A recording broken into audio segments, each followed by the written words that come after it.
Okay, we're here at the headquarters of Defense Soap. I'm here with Joe Triscaro, right? From Yes, sir. Bomber Wrestling Club, Yes, sir. Kenston, Yes. Northeast Ohio. So what brings you here today for everyone? So, they OAC has set up a great event for the kids that have had some success at OACs and are in anticipation of forming an Ohio team, and we're here today with Cary Kolat, and Cary Kolat's a hero of mine growing up, and and a great technician, and it's a great opportunity for these kids to see, not only some of the technical side of the sport, but a great person, I think, to look up to in the sport as well. Yeah, today, so, normally, I don't know about you, but normally going to a tournament's a little stressful, right? You're worried about your son and how they're going to do. And today it's just about learning, but then as a dad, as a fan, like, we get to see Cary Kolat too. So it's a win-win, right?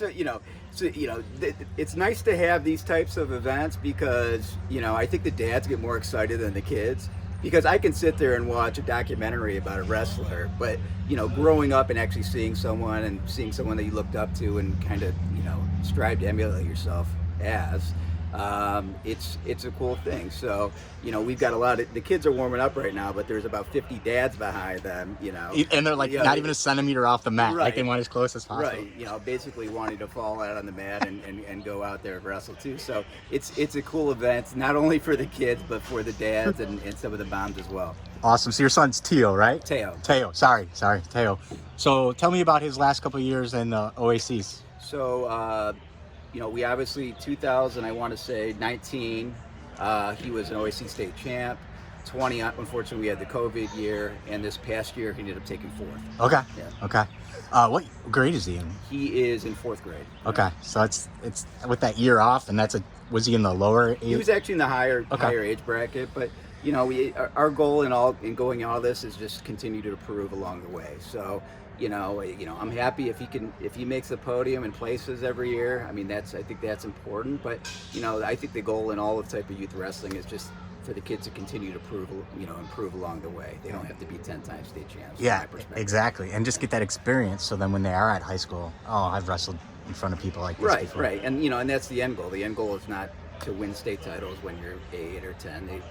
The goal, initially is to win state titles when you're getting into high school. So I think as the kids, as long as they're continuing to improve, as long as they enjoy the sport, they're not getting burned out. It's a great thing, and it's a great thing to be around. Awesome. Wait, I've been watching Bomber Wrestling Club. What you guys are doing is awesome. You guys have been really agile. I think this year you had to wrestle in a classroom, I think. Right. So I'm real lucky. So, I wrestled at Kenston. So yeah. I'm a Kenston graduate. I wrestled with Jeff Varney. We were on the same wrestling team growing up. He was a year ahead of me. So to have him back in the program, running the program, we've got the high school coaches are Ricky Dubell and my brother Michael, and it's nice to basically start building a program kind of from the bottom up, because there's it's somewhat been lacking for years, and they haven't had I can't even recall last time they had a high school state place winner. So I think they're putting themselves back on the map in some respects, and definitely heading in the right direction. I love to see it because, like you said, you guys are doing it right. Like, if you want to have long-term sustained success, you have to start at the biddy level. You have to, especially right? Nowadays. I mean, there's, when I was wrestling in the '90s, there's always these outliers, anomalies that can start wrestling in 8th and 9th grade and have tremendous success. I think it's less and less likely now.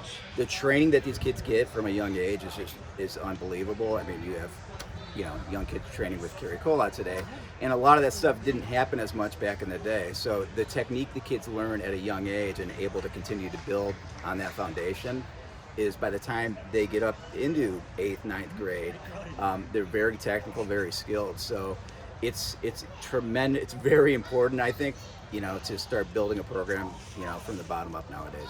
Yeah, I think it's so awesome too. Just like you kind of alluded to it, the access that we have now to these people, where we didn't have that in the '90s. Tom and Terry weren't going to just come, to Kenston, and you know what I mean? Right. So, but now it's just it's so cool to have that access, and all that stuff, and so it's exciting. It's unbelievable, and that's kind of something that's different about the sport of wrestling than anything else, right? Because you have access to your heroes in the sport. So, you know, my son is 10 years old, but he's been around and he's gone to camps with the greatest wrestlers on the planet. He's seen Kyle Snyder. He's been, the Iowa wrestling team came in a few years ago, so he got to meet Spencer Lee, and so the access in our sport is something that's unparalleled, and it's truly a great thing because the kids can be around, their heroes, which it's hard when you're playing basketball to go meet LeBron, but in wrestling you actually have a lot of opportunities to do things like that, to meet people like gold medals like Kyle Snyder. So it's a great thing.